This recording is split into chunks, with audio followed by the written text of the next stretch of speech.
आप सभी को नमस्कार। स्वागत है आप सबका आपका अपना यूट्यूब चैनल पॉलिटिकल अलायंस में। तुलनात्मक राजनीतिक विश्लेषण के इस सीरीज में आज चौथा सेट है, जिसमें हम 26 प्रश्नों का सेट लेकर के आए हैं और हम एक एक करके इन सारे प्रश्नों को हम लोग हल करेंगे। तो चलिए चलते हैं। आज का पहला प्रश्न, अमेरिका में द बिल ऑफ राइट्स जो पहले 10 संशोधन में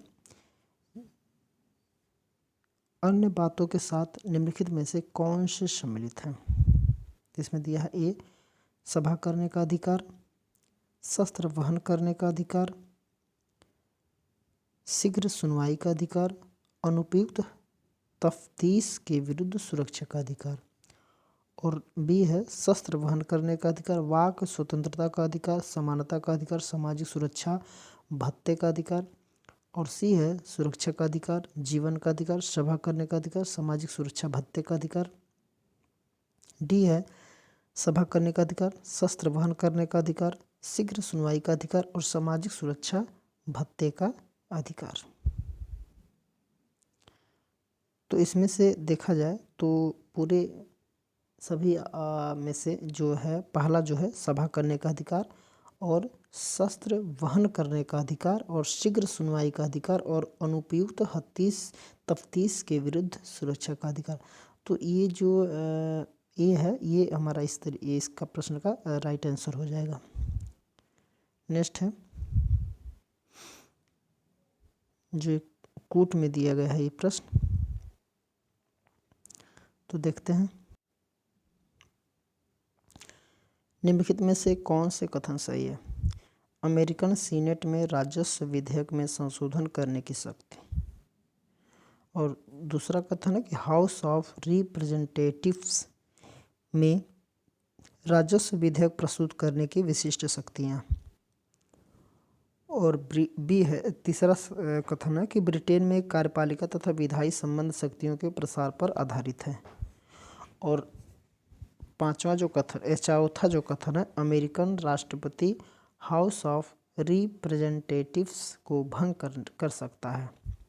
तो इसका जो उत्तर हो जाएगा, देखिए अमेरिकन सीनेट में राजस्व विधेयक जो राजस्व विधेयक है में संशोधन करने का अधिकार, ये सही हो जाएगा।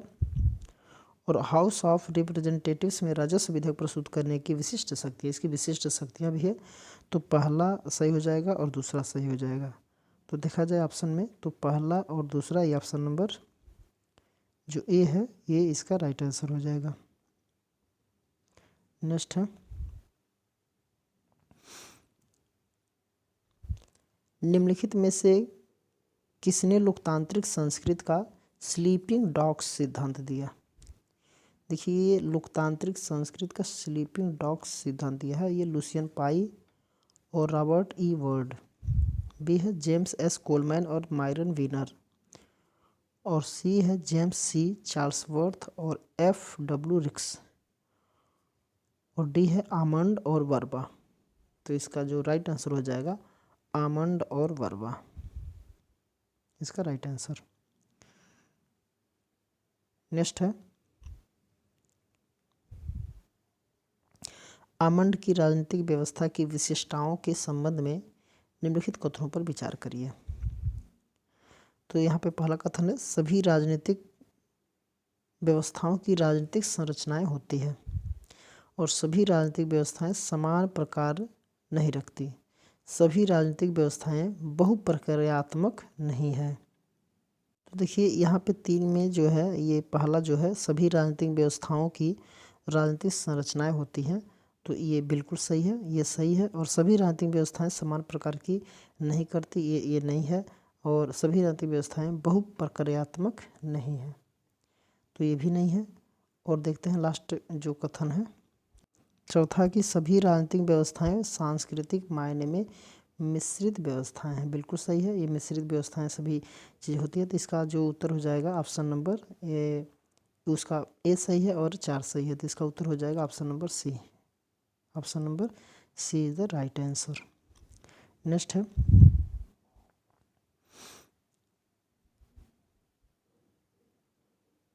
निम्नलिखित में से कौन से राजनीतिक संस्कृति के परिवर्ती S.E. फाइनर द्वारा सुझाए गए हैं? विकसित राजनीतिक संस्कृति, निम्न राजनीतिक संस्कृति तथा लोकतांत्रिक राजनीतिक संस्कृति। और यहाँ पे दिया है कि परिपक्व राजनीतिक संस्कृति, विकसित राजनीतिक संस्कृति तथा धर्मनिरपेक्ष राजनीतिक संस्कृति। और सी है परिपक्व राजनीतिक संस्कृति, पंथवादी राजनीतिक संस्कृति तथा आर्थोजेनिक्स राजनीतिक संस्कृति। और डी है परिपक्व राजनीतिक संस्कृति, विकसित राजनीतिक संस्कृति तथा निम्न राजनीतिक संस्कृति।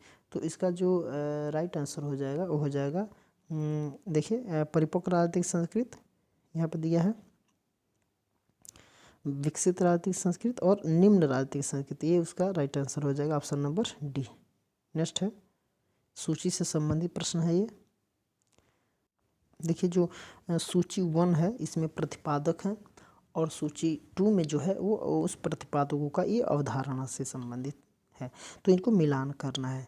तो दिया है कि ए, तो जो ए है S.P. हटिंगटन, तो जो S.P. हटिंगटन हो जाएगा वो राजनीतिक पतन से संबंधित हो जाएगा, अब ये तीसरा। और R.A. डहल जो है वो है बहुतंत्रीय लोकतंत्र।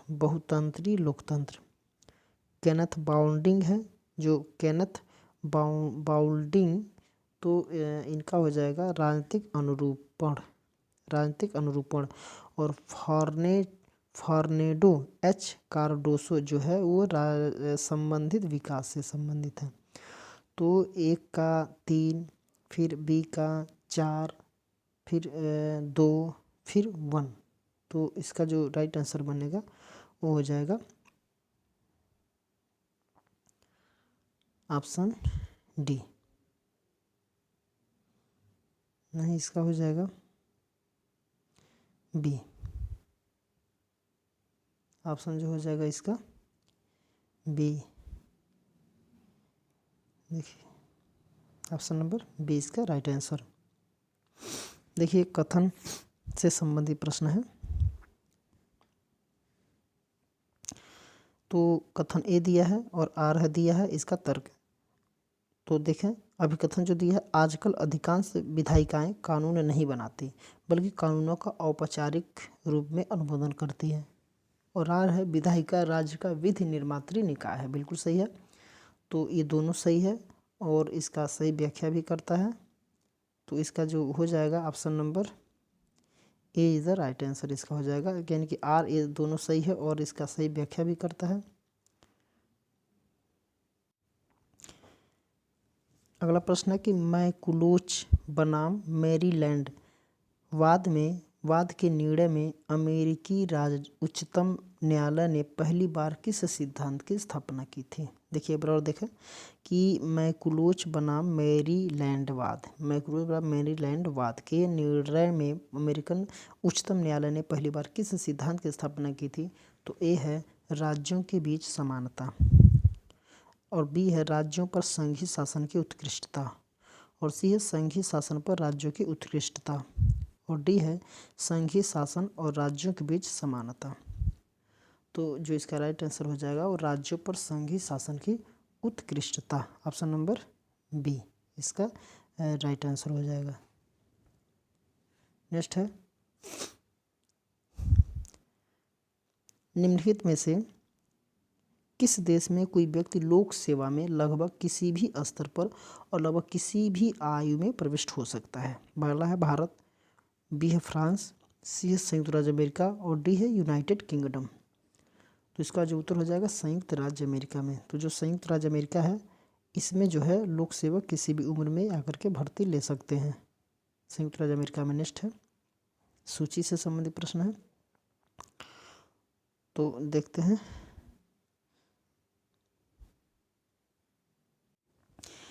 जो सूची 1 में दिया है वो है निर्वाचकीय समस्या, और जो सूची 2 में है वो निर्वाचकीय सुधार, यानी कि जो समस्या एक तरफ है तो उसकी का वो सुधार है।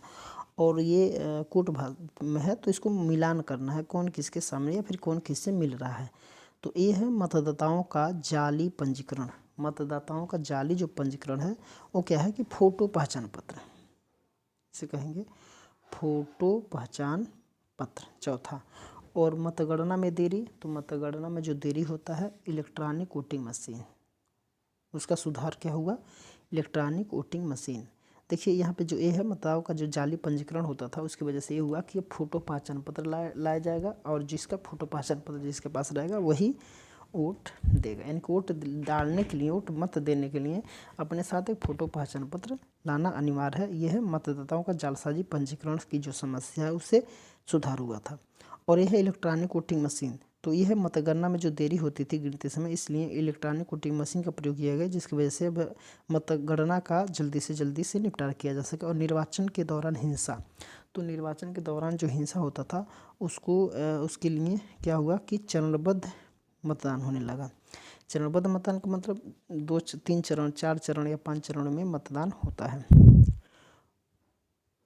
लिखा कि अत्यधिक उम्मीदवार लड़ते हैं, इसलिए अभ्यर्थियों की जमानत राशि को बढ़ा दिया गया है। और जमानत राशि को जब बढ़ा दिया गया है तो अधिकतम उम्मीदवार खड़े होने की संभावना थोड़ा ख़त्म हो गई। यानी कि जिसके पास जमानत राशि जो भरते हैं और उसको क्षमता है रखने के लिए, तो फालतू में इस तरीके से उड़ाने के लिए तो वो लोग चुनाव लड़ते हैं, बाकी लोग नहीं लड़ते हैं। तो इसका जो उत्तर हो जाएगा 43, यानी कि ऑप्शन नंबर इसका ए हो जाएगा। ऑप्शन नंबर ए इसका राइट आंसर। नेक्स्ट है कि राजनीतिक समाजीकरण के प्राथमिक अभिकर्ता हैं। राजनीतिक समाजीकरण के प्राथमिक अभिकर्ता हैं, तो यहाँ दिया है कि परिवार और विद्यालय। फिर दिया समकक्ष समूह और सामाजिक वर्ग। और फिर दिया है परिवार और सामाजिक वर्ग। फिर दिया है कि डी स्कूल और सामाजिक वर्ग। देखिए इसका जो उत्तर हो जाएगा वो राजनीतिक समाजीकरण के प्राथमिक अभिकर्ता हैं परिवार और विद्यालय। परिवार और विद्यालय इसका राइट आंसर, क्योंकि परिवार में ही पहले समाजीकरण के बारे में सीखता है, उसके बाद से विद्यालय में सीखता है। नेक्स्ट है, किसने कहा संविधान के बिना सरकार और अधिकार के बिना शक्ति के समान है। तो इसका जो उत्तर हो जाएगा वो हो जाएगा, देखिए डेविड एप्टर दिया है, वाल्टर बेगहॉट दिया है, थॉमस पेन और कार्ल ड्यूस। तो इसका जो राइट आंसर हो जाएगा वो हो जाएगा थॉमस पेन इसका राइट आंसर हो जाएगा। नेक्स्ट है, निम्नलिखित में से कौन से ऑरेंड लिचफोर्ड द्वारा वर्णित दलीय व्यवस्था के प्रकार हैं। तो इसका जो देखिए समायोजनशील दलीय व्यवस्था, धर्मनिरपेक्ष दलीय व्यवस्था और तथा सहमतिजन्य दलीय व्यवस्था। फिर भी है धर्मनिरपेक्ष दलीय व्यवस्था, सहमतिजन्य दलीय व्यवस्था तथा लोकतांत्रिक दलीय व्यवस्था। और सी है जन्य दलीय व्यवस्था, संघर्षशील दलीय व्यवस्था, समायोजनशील दलीय व्यवस्था। फिर है संघर्षशील दलीय व्यवस्था और फिर लोकतांत्रिक दलीय व्यवस्था तथा समायोजनशील दलीय व्यवस्था। तो इसका जो उत्तर हो जाएगा वो हो जाएगा ऑप्शन नंबर सी इसका राइट आंसर हो जाएगा कि सहमतीय जन्य दलीय व्यवस्था और संघर्षशील दलीय व्यवस्था और समायोजनशील दलीय व्यवस्था। तो ये इसका राइट आंसर हो जाएगा। नेक्स्ट है, निम्नलिखित में से किसने स्वरक्षा अधिकारों के प्रवर्तन, क्षति के लिए मुआवजा मांगने तथा गलत करने वालों को दंड देने को न्यायोचित युद्ध का कारण माना है? तो इसका जो राइट आंसर हो जाएगा वो है सी ग्रे। फिर दिया है एम कोसेने त्रिमी और फिर जीजी स्टार्क और डी है ह्यूगो ग्रोसियस। तो इसका जो उत्तर हो जाएगा, हमको लग रहा कि ये ह्यूगो ग्रोसियस ही हो जाएगा। ह्यूगो ग्रोसियस इसका राइट आंसर हो जाएगा। कैसे? देखिए ये अंतर्राष्ट्रीय के कानून से संबंधित है। स्वरक्षा अधिकारों के प्रवर्तन, क्षतिग्रस्त के मुआवजा मांगने गलत करने वालों को दंड देने की न्यायोचित युद्ध का कारण माना जाता है। तो ये ह्यूगो ग्रोसियस का इस तरीके का है। नेक्स्ट है, लुसियन पाई ने उन संकटों की पहचान की जिन्हें तीसरी दुनिया के नए राज्यों को राजनीतिक विकास में हासिल करना पड़ता है। निम्नलिखित में से कौन सा एक समूह है? तो पहला समूह है पहचान, वैधता, भेदन, भागीदारी और एकीकरण। और बी है भागीदारी, प्रतिनिधित्व, भेदन, एकीकरण, वैधता, केंद्रीकरण। और सी है पहचान, भेदन, भागीदारी, विघटन, वितरण, आर्थिक स्थिरता। और डी है भेदन, विसरण, विघटन, केंद्रीकरण और नेतृत्व शासन। तो इसका जो राइट आंसर हो जाएगा पहचान, वैधता, भेदन, भागीदारी और एकीकरण एवं विवरण। ये हो ऑप्शन नंबर ए इसका राइट आंसर हो जाएगा। नेक्स्ट है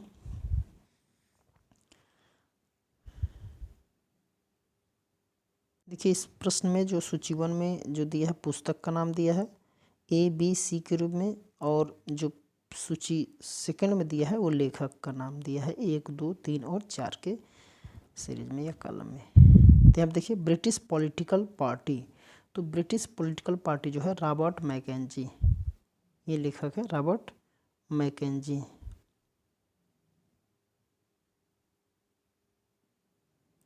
फिर दिया पॉलिटिकल पार्टी, तो पॉलिटिकल पार्टी जो है रॉबर्ट मिशेल्स।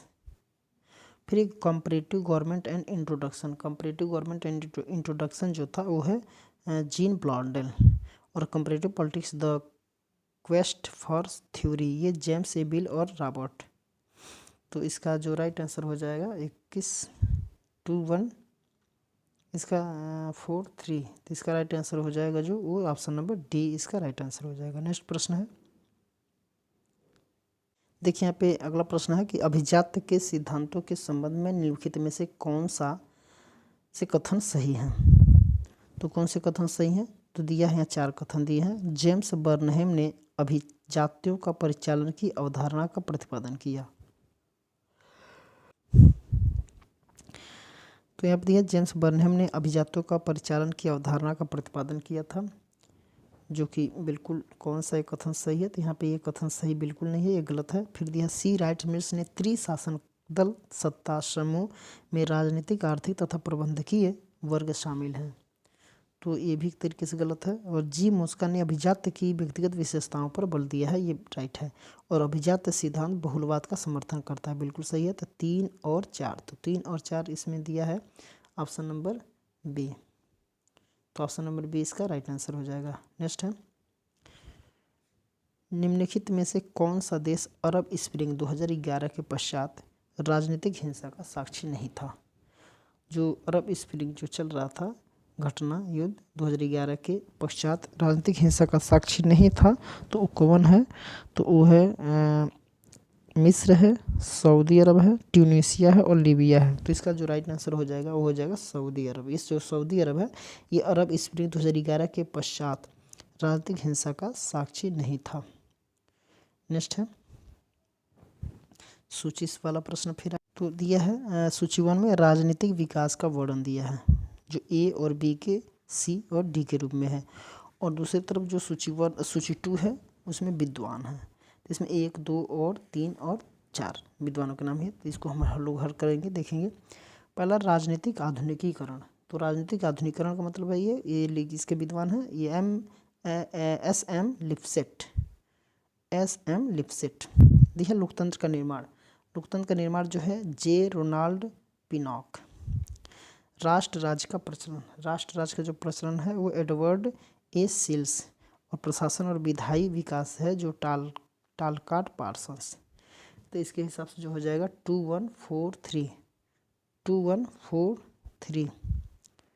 तो इसका जो राइट आंसर हो जाएगा वो हो जाएगा ऑप्शन नंबर डी इसका राइट आंसर। नेक्स्ट है निम्नलिखित में से किसने तुलनात्मक राजनीति की परिभाषा दलों, हितों और नेतृत्व संरचना के मुख्य रूप में संबंधित होने के रूप में दी है? ठीक, तो यहाँ पे देखिए लिखा कि निम्नलिखित में से किसने तुलनात्मक राजनीति की परिभाषा दलों, हितों, नेतृत्व संरचना के मुख्य रूप से संबंधित होने के रूप में दी है? तो गैब्रियल आर्मंड, बी है सिगमंड न्यूमैन और सी है राय सी मैक्रिडीस और वार्ड और डी है एम.जे. स्मिथ। तो इसका जो राइट आंसर हो जाएगा वो हो जाएगा राय सी मैक्रिडीस और वर्ड इसका राइट आंसर हो जाएगा। नेक्स्ट नेक्स्ट प्रश्न है कि द प्रेसिडेंशियल रिपब्लिक पुस्तक के लेखक कौन है। प्रेसिडेंशियल रिपब्लिक पुस्तक देखिए दिया है जीन ब्लॉन्डेन, डोरोथी पिकल्स और वाल्टर बेजहार्ट और E.H. कार। तो जो 99 का जो प्रश्न का जो उत्तर हो जाएगा वो हो जाएगा option number A Jean Blondin. Jean Blondin इसका राइट आंसर। नेक्स्ट है कथन और अभिकथन से संबंधित प्रश्न है। देखिए ए जो ए एक अभिकथन है और आर उसका तर्क है। तो यहाँ पे ये है कि अभिकथन ए दिया है तुलनात्मक राजनीति के सिस्टम के सिद्धांत में साम्यता बनाए रखने के लिए आगम संरचना और निर्गम संरचना के मध्य संतुलन को मान्यता दी गई है। बिल्कुल सही है ये, ठीक है। तो अगला दिया है जो आर्ध तर्क है सिस्टम के सिद्धांत की आलोचना यथापूर्व स्थिति परक निर्देश के रूप में की जाती है। बिल्कुल सही है, लेकिन ये जो है इसका व्याख्या नहीं करता है। तो इसके हिसाब से जो हो जाएगा वो ऑप्शन नंबर ए और आर दोनों सही है, किंतु आर जो है ए की सही व्याख्या नहीं करता है। तो इसका उत्तर हो जाएगा ऑप्शन नंबर बी, इसका राइट आंसर। नेक्स्ट है यहाँ पे कह रहा कि निम्नलिखित में से कौन सा जो युग्म है वो सुमेलित नहीं है। तो ये पूछना है इसमें से कौन जो है इतने दिया है इसमें से कौन सुमेलित नहीं है इसके सामने से। देखिए लिखा है कि चार्टिस्ट आंदोलन इंग्लैंड में पुरुष मत संग्रह की मांग। तो ये बिल्कुल गलत हो जाएगा। फिर फिलाडेल्फिया जो है संयुक्त राज्य अमेरिका में आज़ादी की वो जाकर के बैठ गए। फिर इसका जो बी है तो ये भी गलत है। फिर है मैं फ्लावर समझौता संयुक्त राज्य अमेरिका में दासता उत्साधन। तो इसका जो होगा ऑप्शन नंबर ए, इसका ऑप्शन नंबर सी इसका राइट आंसर हो जाएगा। बाकी 1832 का सुधार ब्रिटेन की निर्वाचन प्रणाली में परिवर्तन होता तो बिल्कुल गलत है, ठीक है। तो अगला प्रश्न है कथन से संबंधित है।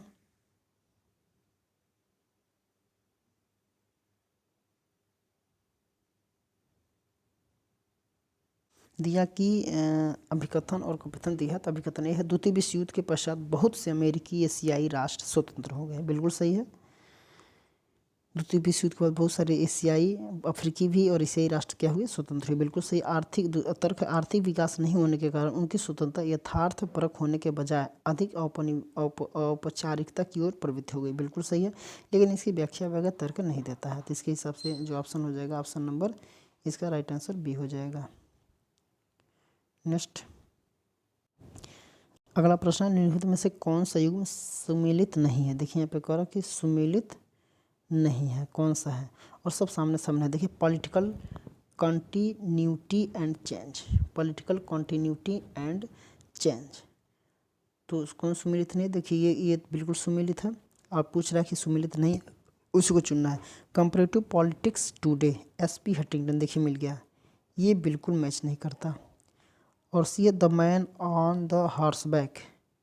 The man on the horse back तो ये जो है ये भी सुमेलित नहीं है। फिर modern political system Asia RC मगरब ये भी सिस्टम जो है मिलान ये सही नहीं है। तो पॉलिटिकल कंटिन्यूटी एंड चेंज जो है ये इसका मिलान है। तो इसका जो हो जाएगा कौन नहीं है। तो देखा जाए तो पॉलिटिकल कंटिन्यूटी ये बिल्कुल नहीं है, बाकी सब उसके हैं, ठीक है। नेक्स्ट है यह कि इस सेट का लास्ट प्रश्न है सरकार की एकात्मक प्रणाली के बारे में निम्नलिखित में से कौन से कथन सही है। देखिए यहाँ पे कौन से कथन सही है पूछ रहा है। तो यह राष्ट्र की एकता और अखंडता को अक्षुण्ण बनाए रखने में सर्वाधिक प्रभावशाली है। तो बिल्कुल गलत हो जाएगा। प्रशासनिक सुविधा की दृष्टि से शक्ति स्थानीय इकाइयों को प्रत्यायोजित की जाती है, ये बिल्कुल सही है। इसमें एकल विधि ये भी नहीं है। इस स्थानीय इकाइयाँ संविधान की अपनी शक्ति ये भी नहीं है। तो इसका उत्तर हो जाएगा ऑप्शन नंबर देखिए यहाँ पे 2।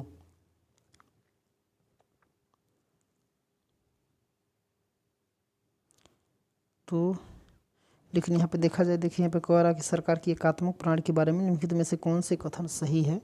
देखिए सही कथन पूछ रहा है, तो एक बार और हम लोग देखना सही जो कथन है कि देखिए यह राष्ट्र की एकता और अखंडता को अक्षुण्ण बनाए रखने में सर्वाधिक प्रभावशाली है। क्या? सरकार की एकात्मक प्रणाली। ये बिल्कुल सही हो जाएगा क्योंकि एकात्मक प्रणाली के बारे में चर्चा किया जा रहा है यहाँ पे। ठीक है, यहाँ पे एकात्मक प्रणाली की चर्चा करना है और ये जो है बिल्कुल सही है। और दूसरा है कि प्रशासनिक सुविधा की दृष्टि से शक्ति स्थानीय इकाइयों को प्रतिनिधित्व की जाएगी। बिल्कुल सही है। इसमें एकल विधि निर्माण निकाय होता है। बिल्कुल सही है। इसमें स्थानीय प्रशासनिक इकाइयाँ संविधान से अपनी शक्ति नहीं प्राप्त करती। बिल्कुल सही हो जाएगा। तो इसके हिसाब से जो कूट में देखिए बनेगा, सारा का सारा प्रश्न सही हमको लग रहा है। तो कूट में भी जो बनेगा देखते हैं, जो यहाँ पे डी दिया है ऑप्शन नंबर बी, डी नहीं, देखिए यहाँ पे बी 1 2 3 और 4, ये चारों कथन ये सही है। तो इसका राइट आंसर हो जाएगा option number B is right answer. तो इस सेट के में 25 नहीं लगभग 26 प्रश्नों को हम लोगों ने देखा। तो आज के लिए मात्र इतना ही, मिलते हैं नेक्स्ट वीडियो में।